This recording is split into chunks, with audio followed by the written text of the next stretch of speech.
since I started my self-discovery journey and since the moment that I decided to become a self-aware individual, I have not only noticed patterns and like why do I feel this way, why something makes me feel happy and something makes me feel frustrated, annoyed, and so on and so forth. I also noticed how much I like to linger and drown, as I like to call it, in negative emotions. To these, actually, I do not believe that there are negative emotions. They are just called in this way. I mean, I don't know. I could call them destructive emotions, but they also not destructive. They kind of like lead you and help you see where your boundaries are. So if you're angry, someone crossed your boundary that you have not been aware of or something. So those are signs. Those emotions are not like a thing that you should get rid of. Those are like basic emotion spectrum. But under this negative emotions, there's like a anger, sadness, fear, jealousy, disappointment, and frustration. And anytime I would feel any of these feelings and emotions, I understood that it's so comforting to drown in them, to linger in them, to just like sit in them for a little while, for longer than I should have. It's like, if one day, maybe it's Friday evening, and you understand that this week was long and you're just so tired, you want to do a movie night or somehow relax in some other way, and that would require snacks, right? And you go to the store, you buy chips, you buy some sweets, and you buy your favorite pint of ice cream, chocolate chip, cookie flavor ice cream. My face just changed because I thought whether it's actually a flavor like this. I think yeah.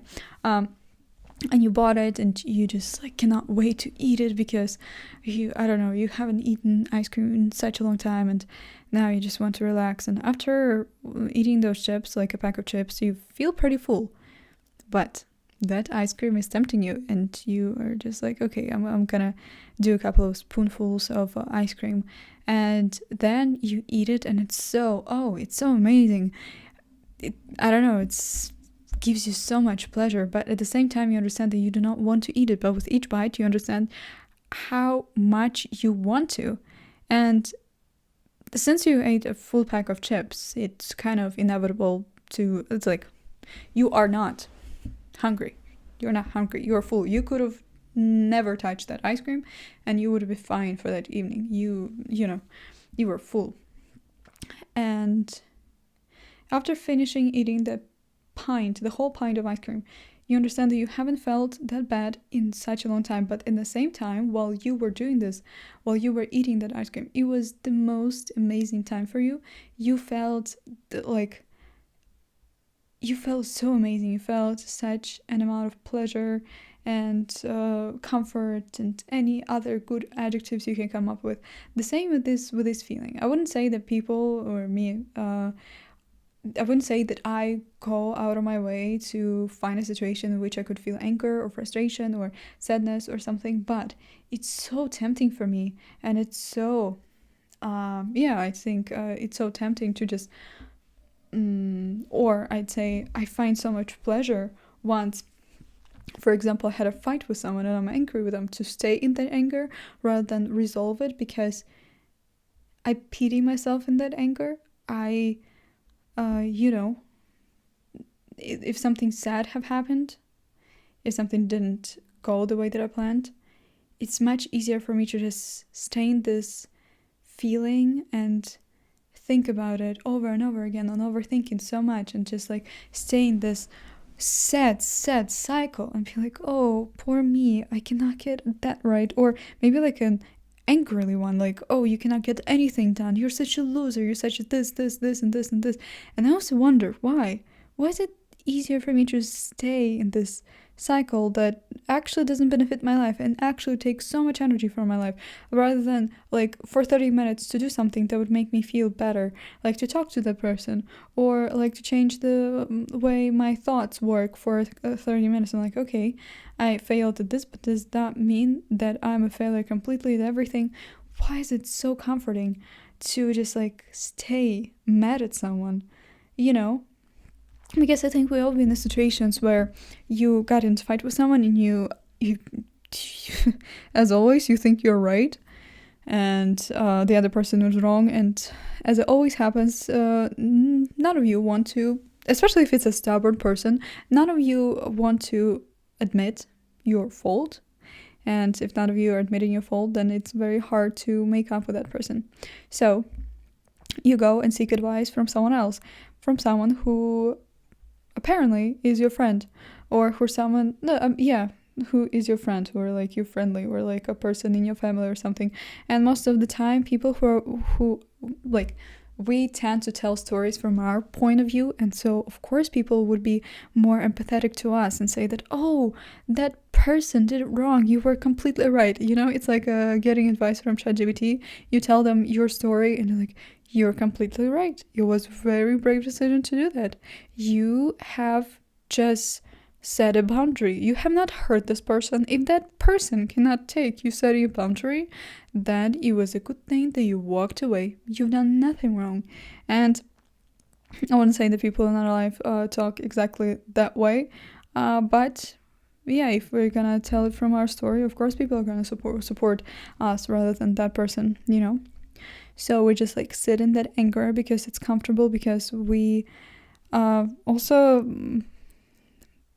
it would really hurt our ego if in one moment we're like, okay, I'm sorry, did I behave that way? I'm sorry. No, I'm not wrong. That person is wrong. I'm right. I'm 100% right, you know? And I couldn't quite get it. Recently I had a situation where my friend told me no, and I didn't want to tell that person that I'm mad at him or something, or that, you know, I just wanted to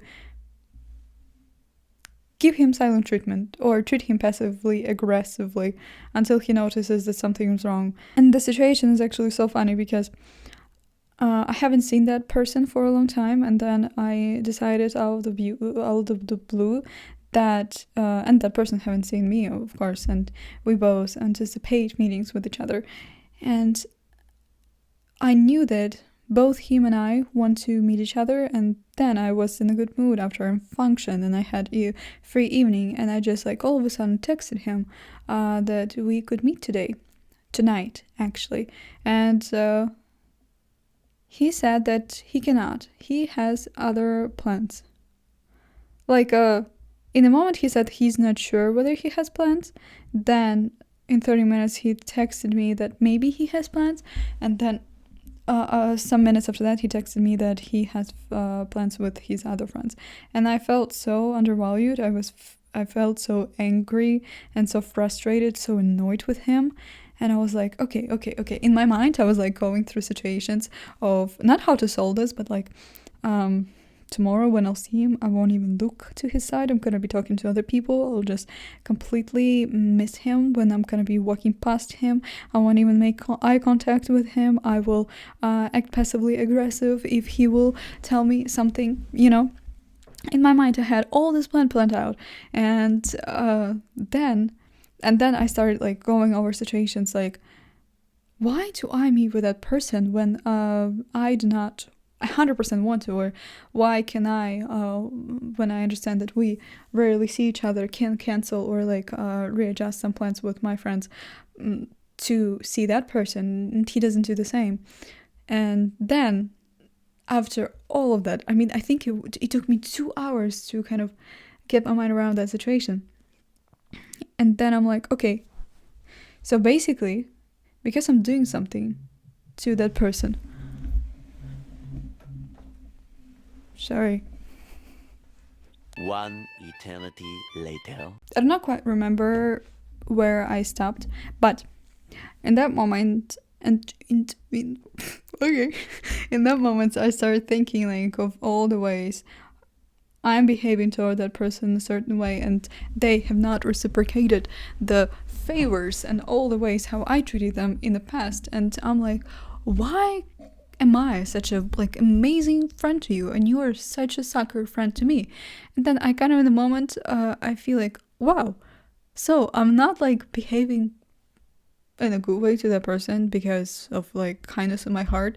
I'm doing that because it's a transaction in my mind. If I'm behaving like in a good way to you, if I'm like a good friend to you, or for example, if I do some good things for you, in my head it's a transaction. You should do the same way. So if I'm skipping, I don't know, if I can or schedule a meeting with my friends just to see that friend who I do not see very often.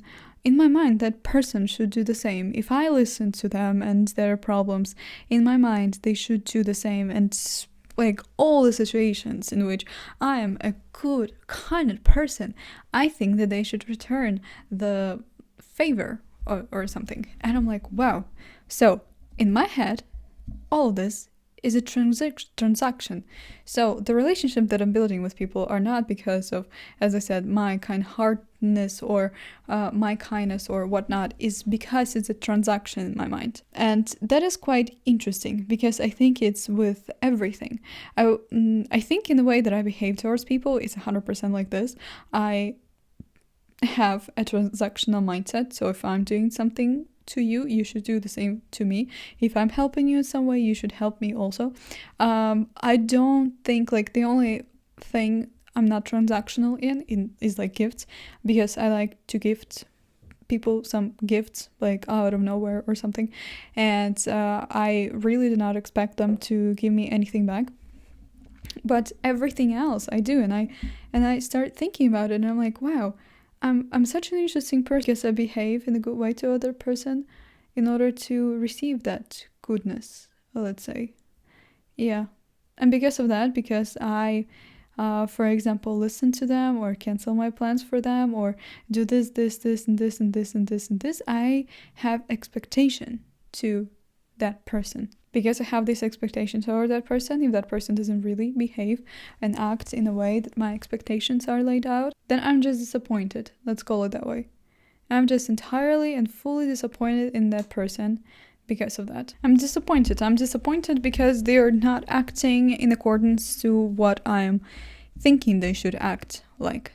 And I think expectations ruin everything. Not even in like a relationship with people, but even if, for example, you are an artistic career and you're doing something, you're writing a song, you're painting a picture, you're writing a book. And if that book is not getting as much attention as it should be in your mind, if it doesn't really go up to the level of expectation that you were expecting it to, you start to writing it off as unsuccessful because you have certain expectations to what it should do. Like your first song, it should get at least that kind of listeners, that amount of likes, a couple of studios should write you back or something, or you're painting a picture, so then you have a collection and some gallery should 100% call you and tell you, please let us put your paintings in our gallery or something.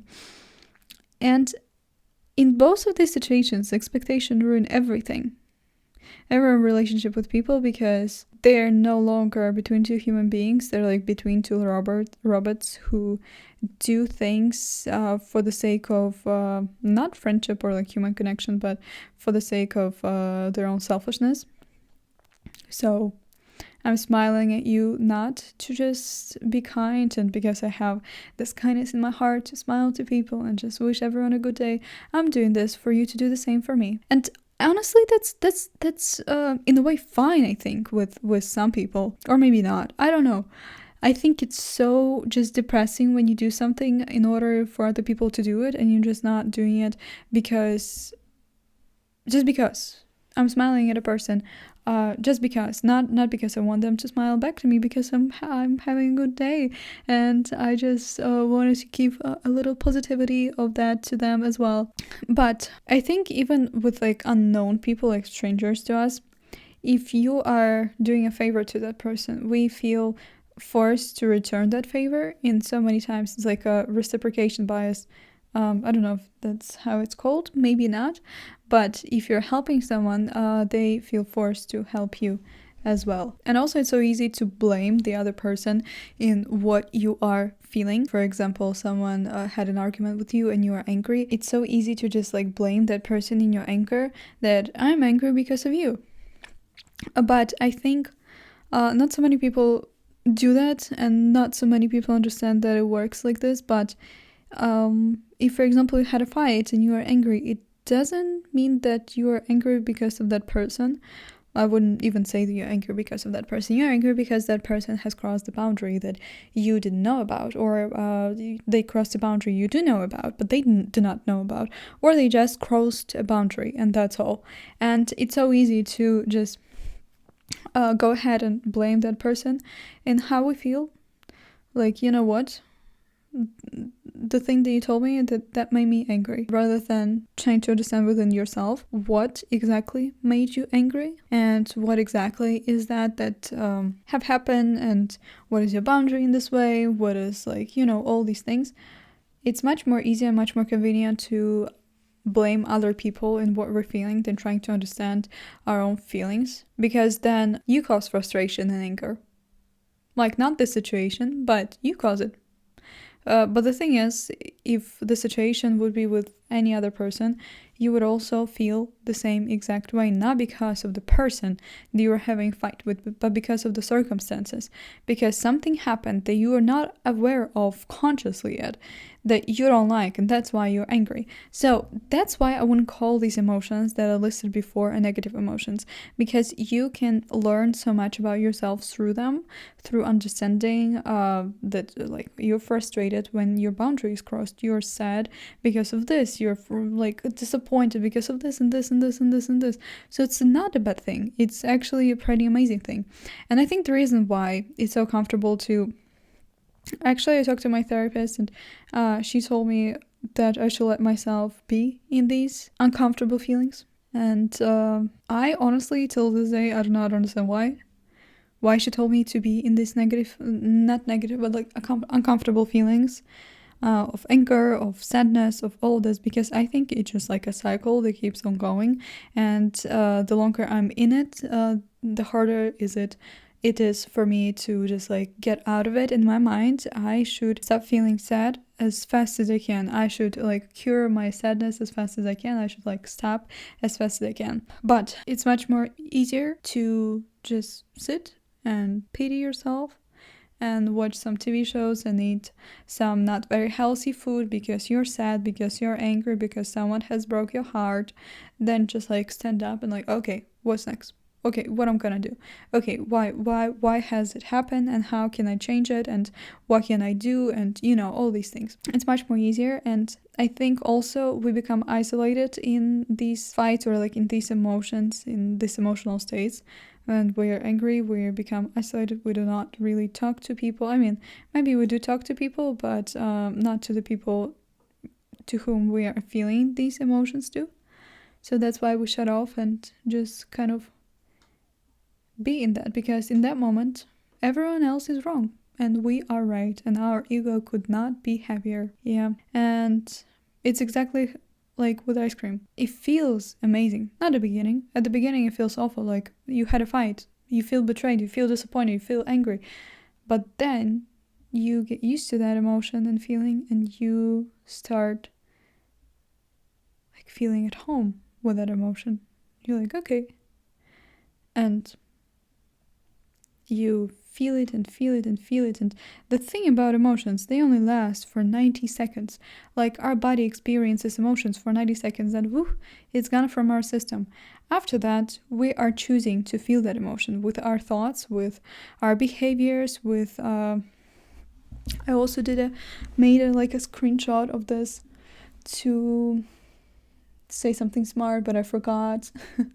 But it's a good thing. So if an emotion persists longer than 90 seconds, it is because we're feeding it with our thoughts, dwelling on the triggering event, or rerunning the story in our minds. So, and I think it's like such a good